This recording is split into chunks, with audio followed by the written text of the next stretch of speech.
Hello student, और आपको class 9 में एक्सरसाइज 1.2 में पहला क्वेश्चन कराते हैं। ठीक, पहला क्वेश्चन क्या है कि नीचे दिए गए कथन सत्य है अथवा असत्य। ये आपको चेक करना है कि सत्य है अथवा असत्य है, लेकिन क्या करना है, कारण के साथ उत्तर भी लिख दीजिए। ठीक, मतलब ऐसा सत्य है तो क्यों है, असत्य है तो क्यों है। ठीक, तो पहला क्या लिखा है कि संख्या रेखा पर स्थित प्रत्येक बिंदु एक परिमेय संख्या को निरूपित करती है। तो ये कथन आपका असत्य हो गया। ठीक, ये कथन आपका कैसा हुआ, असत्य। क्यों असत्य है, असत्य है। ठीक, क्यों असत्य है, क्योंकि संख्या रेखा पर कुछ बिंदु ऐसे भी होते हैं जो अपरिमेय संख्याओं को भी प्रदर्शित करते हैं, जैसे √2, √3। अभी आगे क्वेश्चन पढ़ेंगे कि संख्या रेखा पर इनको प्रदर्शित करना। ठीक, समझ रहे हो कि नहीं, कि कुछ बिंदु ऐसे भी होते हैं जो अपरिमेय संख्याओं को भी प्रदर्शित करते हैं। तो यहां पर लिखेंगे क्योंकि संख्या रेखा पर कुछ बिंदु अपरिमेय संख्याओं को भी प्रदर्शित करते हैं, अपरिमेय संख्याओं को भी प्रदर्शित करते हैं, को भी प्रदर्शित करते हैं, प्रकट करते हैं। ठीक,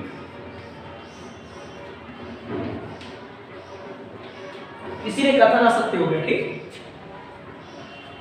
अगला क्या है, संख्या रेखा पर ऐसी संख्याएं भी होती है जिन्हें P/Q के रूप में नहीं लिखा जा सकता है, जहां PQ पूर्णांक है, Q नॉट इक्वल टू 0। ये कथन सत्य हो गया। ठीक, अभी ऊपर किया था आप लोगों ने, ये कथन कैसा हो गया, सत्य है। क्यों ऐसा, देखिए, क्योंकि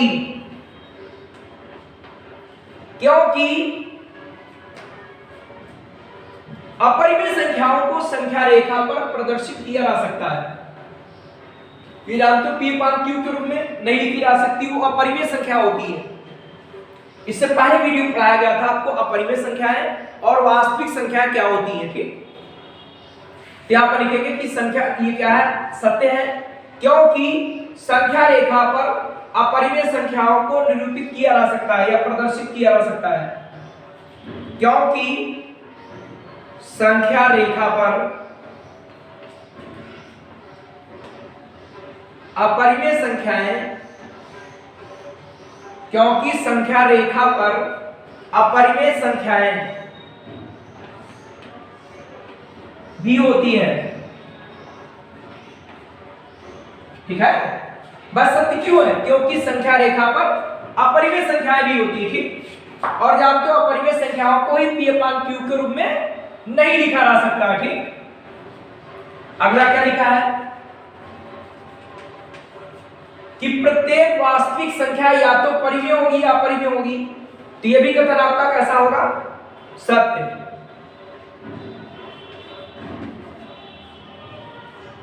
प्रत्येक वास्तविक संख्या या तो परिमेय होगी या क्या होगी, अपरिमेय। ये सत्य है। ठीक, क्यों है, क्योंकि वास्तविक संख्याओं की कल आपने डिफिनीशन पढ़ी थी इससे पहले वीडियो में। तो वास्तविक संख्या क्या होती है, परिमेय और अपरिमेय संख्याओं का संग्रह होती है। ठीक, तो प्रत्येक वास्तविक संख्या या तो परिमेय होगी या फिर अपरिमेय होगी, दोनों में से एक ही कोई होगी। ठीक, या तो परिमेय होगी या अपरिमेय। जैसे ये कोई बना है, दो कंडीशन में से एक है, या तो ये लड़का होगा या लड़की। वही ये भी है कि प्रत्येक वास्तविक संख्या या तो परिमेय होगी या क्या होगी, अपरिमेय होगी। मान लो तो अपवाद होता है कभी कभी, लेकिन यहां पर ध्यान रखिएगा कि प्रत्येक वास्तविक संख्या या तो परिमेय होगी या अपरिमेय। ये कैसा हो गया, सत्य। क्योंकि वास्तविक संख्या या वास्तविक संख्याएं परिमेय व अपरिमेय संख्याओं का संग्रह होती है, सेट होती है, अर्थात समुच्चय होती है। वास्तविक संख्याएं परिमेय व अपरिमेय संख्याओं का संग्रह होती है। ठीक है, सत्य है। क्यों? क्योंकि वास्तविक संख्याएं परिमेय व अपरिमेय संख्याओं का ही संग्रह होती है। तो जैसे कोई सेट दिया है, इसमें परिमेय अपरिमेय दोनों है, तो कोई रियल नंबर ले लीजिएगा, कोई भी रियल नंबर, या तो परिमेय होगा या अपरिमेय, दोनों में से कोई एक ही होगा, ठीक। तो इसीलिए कथन सत्य हो गया।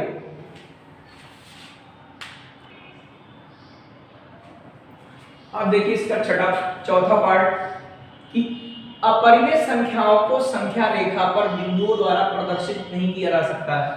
ये कथन आपका असत्य हो गया, अभी ऊपर पढ़ भी चुके हो। ये कथन आपका असत्य हो गया, ठीक, असत्य है। क्यों? क्योंकि संख्या रेखा पर अपरिमेय संख्याओं को बिंदुओं द्वारा निरूपित किया जा सकता है, ठीक। क्योंकि संख्या रेखा पर अपरिमेय संख्याओं को भी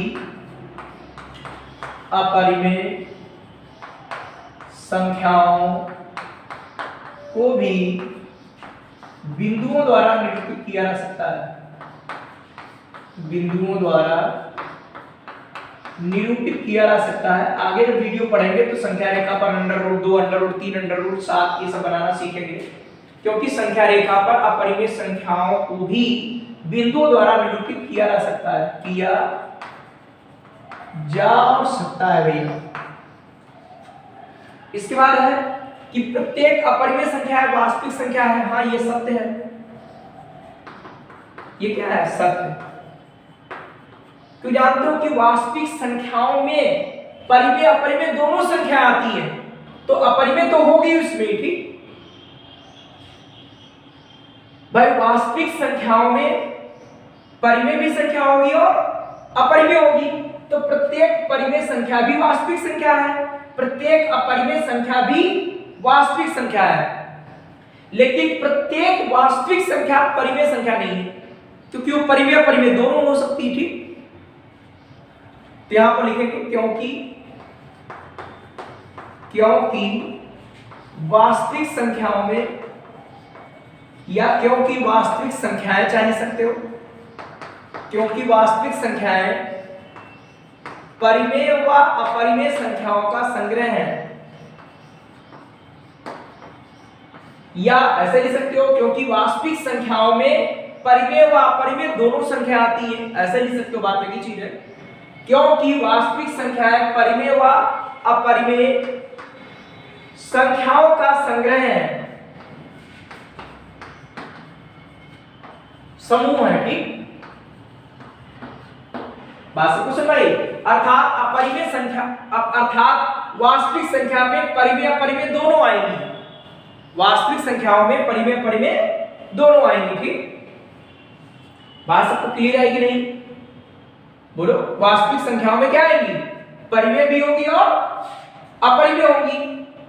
जैसे आपका एक स्कूल है, जैसे आपका ये विद्यालय है, और विद्यालय में क्या है? आपके टीचर भी है और स्टूडेंट दोनों है, ठीक। स्कूल में बोलो कौन है? स्कूल में आपका कौन? टीचर भी है और कौन है? स्टूडेंट, मतलब शिक्षक भी है और विद्यार्थी दोनों है। तो यहां पर क्या लिखा है? क्या मतलब विद्यार्थी स्कूल में है? हाँ है। टीचर पूछा जाए वो भी है, ठीक। ऐसा क्वेश्चन में उसी पर आधारित ये वाला भी है। अगला नंबर,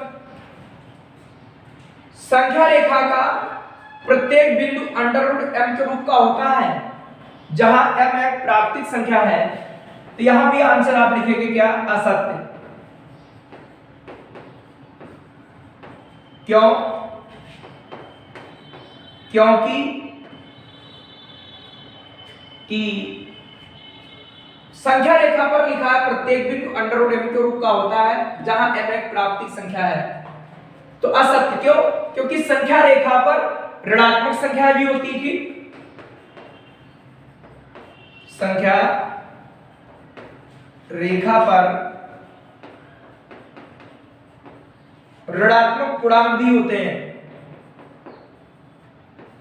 या ऋणात्मक संख्या बातें कीजिए, ऋणात्मक पूर्णांक भी होते हैं। क्योंकि संख्या रेखा पर ऋणात्मक पूर्णांक भी होते हैं। और किसी भी प्राकृतिक संख्या का वर्गमूल, जैसे ही लिखा है √4 या लिखा √4 मान लो, तो इसका मान 2 आएगा, +- 2 नहीं होगा। ठीक, सुना है सभी को? जब यहां पर लिखा होता +- तब वो निकलता +- यहां पर। ठीक, ये ध्यान रखिएगा आप लोग। यहां पर लिखेंगे क्योंकि संख्या रेखा पर ऋणात्मक पूर्णांक भी होते हैं और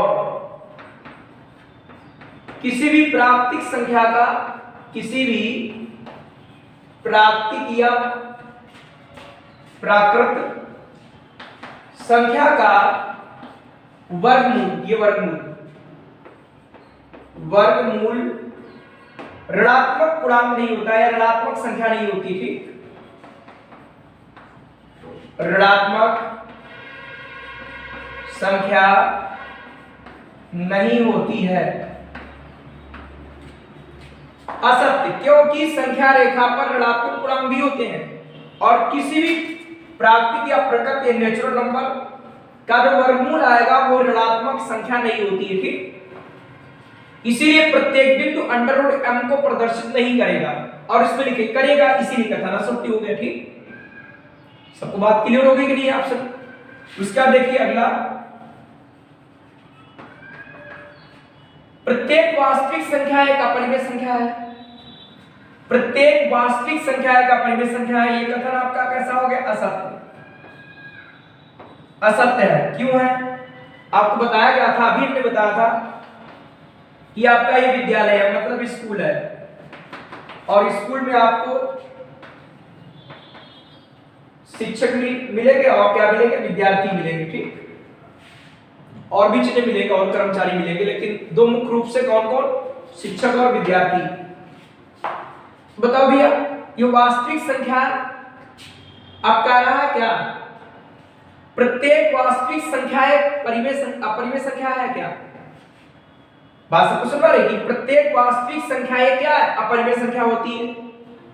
तो जैसे ये पूछा रहा है कि प्रत्येक अपरिमेय संख्या वास्तविक संख्या तो सत्य है, ऐसे असत्य है। भाई पूछा रहा है क्या शिक्षक कहां पर है? स्कूल में है। विद्यार्थी का वो भी स्कूल में है। बात सबको समझ कि नहीं? बोलो, बातें सबको समझ कि ये कह रहा है कि प्रत्येक अपरिमेय संख्या वास्तविक संख्या है तो सही है, प्रत्येक परिमेय संख्या वास्तविक संख्या वो भी सही है, लेकिन प्रत्येक वास्तविक संख्या अपरिमेय संख्या नहीं हो सकती। ठीक, क्यों? क्योंकि वास्तविक संख्याओं में परिमेय अपरिमेय दोनों आती है, परिमेय और परिमेय दोनों आती है। तो यहां पर लिख देंगे क्योंकि वास्तविक संख्याएं या वास्तविक संख्याओं में